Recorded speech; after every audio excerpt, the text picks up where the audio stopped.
Kyle Rittenhouse announced recently that he is going to be suing the President of the United States, Joe Biden, for defaming him in one of his political campaigns when he was running for president, when he was talking about white supremacy and all that stuff, and showed Kyle Rittenhouse as being an example of a white supremacist. Of course, that's verifiably untrue at this point. I say good luck to Kyle. If we've learned something over the last couple of months, it's that nobody with the last name Biden is ever going to be held accountable for anything that they do, any wrongdoing. And then you get morons out there that will say that it's no big deal that they got away with these things or that they're getting away with these things. But of course, because Kyle announced this, that means he was trending on Twitter again. And I'm rubbing my forehead just out of the sheer shock and awe that I'm in, that there are people out there that still run with the mainstream media's initial narrative that came out 2 years ago, that within like a day was already disproven. If you did any type of due diligence in looking into the evidence of that case, there was videos upon videos, hours long of footage, where you can see that it wasn't what he was being painted out to be. But for those of you that don't know, that somehow Kyle left work. He worked in Kenosha. He went to his friend's house and stayed there overnight.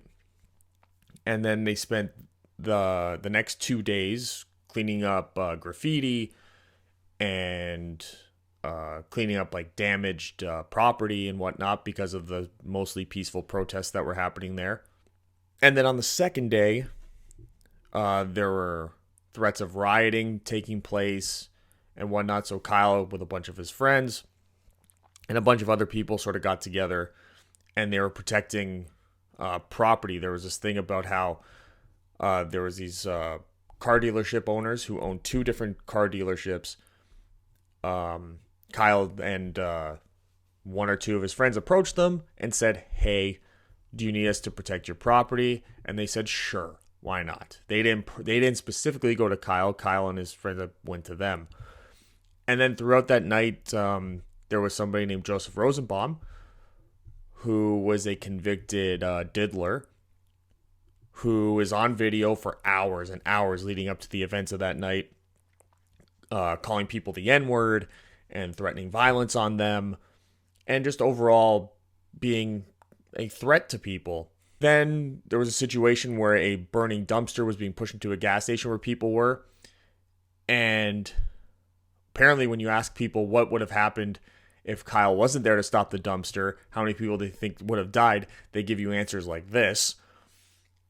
Which, I mean, sometimes you just gotta be a little bit smarter, guys. And then Joseph Rosenbaum, of course, chased Kyle Rittenhouse, pushed Kyle Rittenhouse to the ground, grabbed his gun and said, "I'm gonna effing off you." In which then, during the fight with the gun, Kyle shot him, and that's one child diddler down. I don't mean that. Justice system's the justice system. And then more people started chasing Kyle. They knocked him down. They hit him over the head with a skateboard. Someone approached him with a pistol, pointed at him, and once they pointed at him, then they got shot. This person, Gage Grosskreutz, admitted to this in court, that Kyle did not shoot him until Gage pointed the gun at him.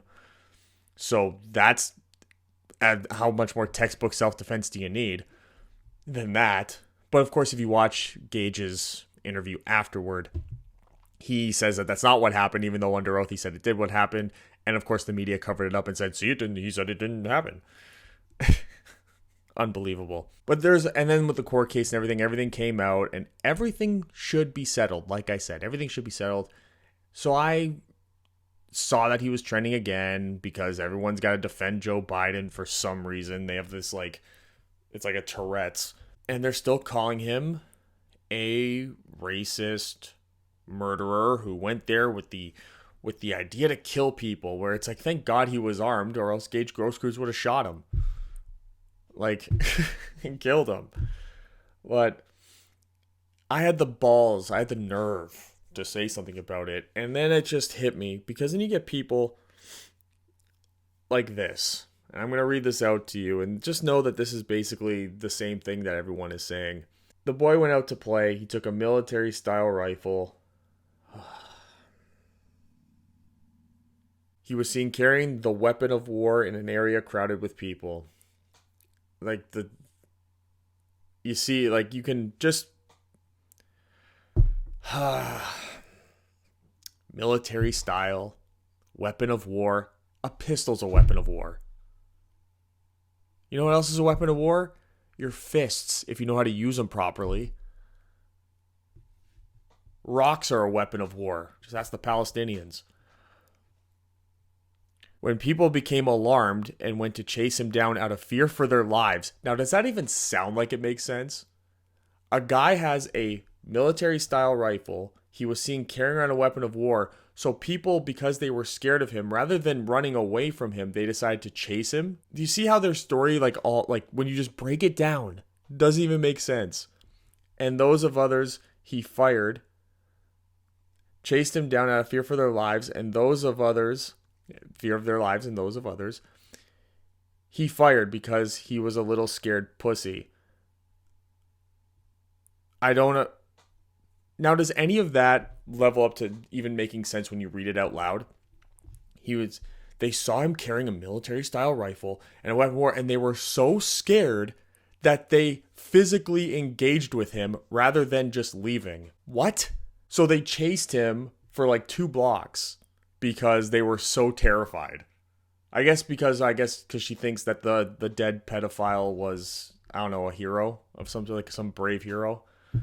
Joseph Rosenbaum, brave hero, chasing down Kyle Rittenhouse because he was scared Kyle Rittenhouse was going to kill him. So rather than running away from him and just not involving himself, because it's not like Kyle was pointing it at people and threatening people. There's literally no video evidence of Kyle doing that at all. They've examined that evidence endlessly. So I had to respond. Of course I had to respond. But I wanted to respond with something that was pointing out the flaws in the story that I was being told in that wonderful tweet from that wonderfully intelligent, I'm sure definitely intelligent human being. And I said, can you not speak without using the talking points? I had to put that out there because military style, it's so annoying. Also, that is not what happened. The pedo who chased him wasn't scared. He's on videos for hours threatening people. So stop that. This is what I mean. You don't even have the basics correct in this story. And that was basically what I was pointing out. It's amazing that people just don't know the basics yet.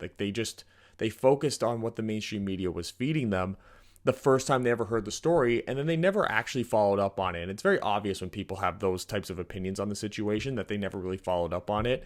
It's sort of like the same people that to this day still say that Jacob Blake was breaking up a fight when the police shot him, and now he's paralyzed because of that. It's the same type of thing. It's like, oh, you just don't know. You just didn't follow up. You read the first headline and you went, good enough for me, and then left it at that, and then just went on social media rants forever about the topic. You just allowed yourself to be so triggered. Stopped a brain dumpster from going into a gas station. Rosenbaum, who's verified to be threatening people with violence all night using the N-word. That is, stop me when I'm lying. Chased Kyle before a bullet was even fired. Stop me when I'm lying. A bullet was only fired after Rosenbaum tackled Kyle and threatened to kill him. And this was all verified in court. It was all proven in court.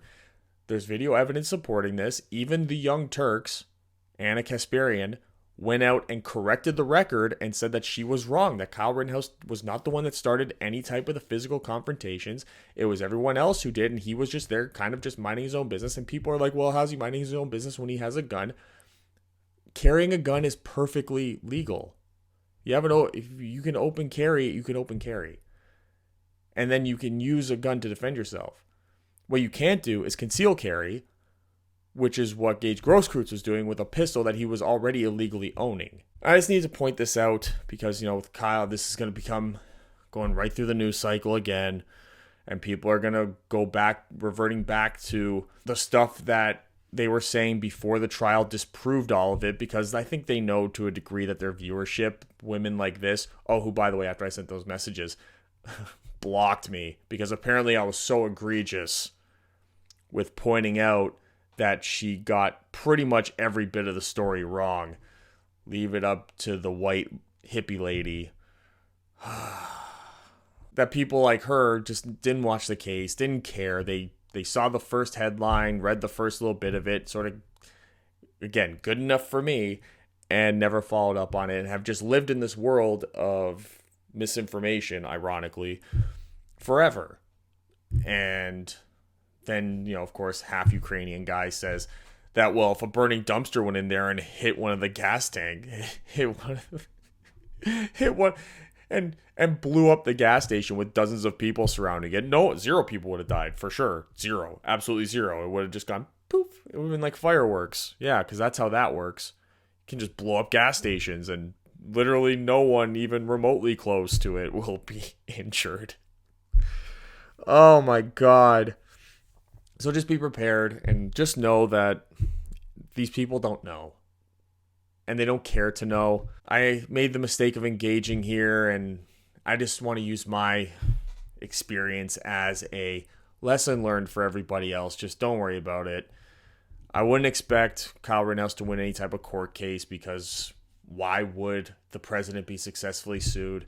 If anything, it would be sort of like the Nick Sandmann thing, where under the radar there'll be maybe a settlement and some NDAs to never discuss it, and the media will never cover it.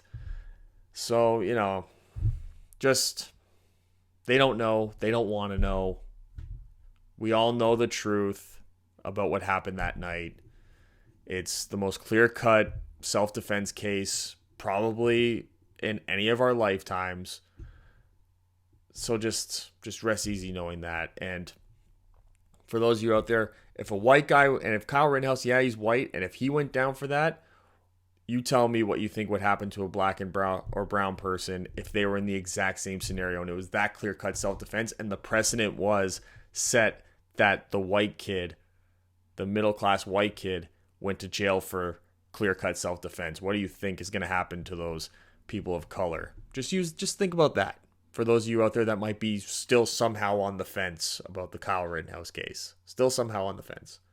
But subscribe, and come back with maybe some more exciting stuff later. I just get it off my chest. How about that? Peace.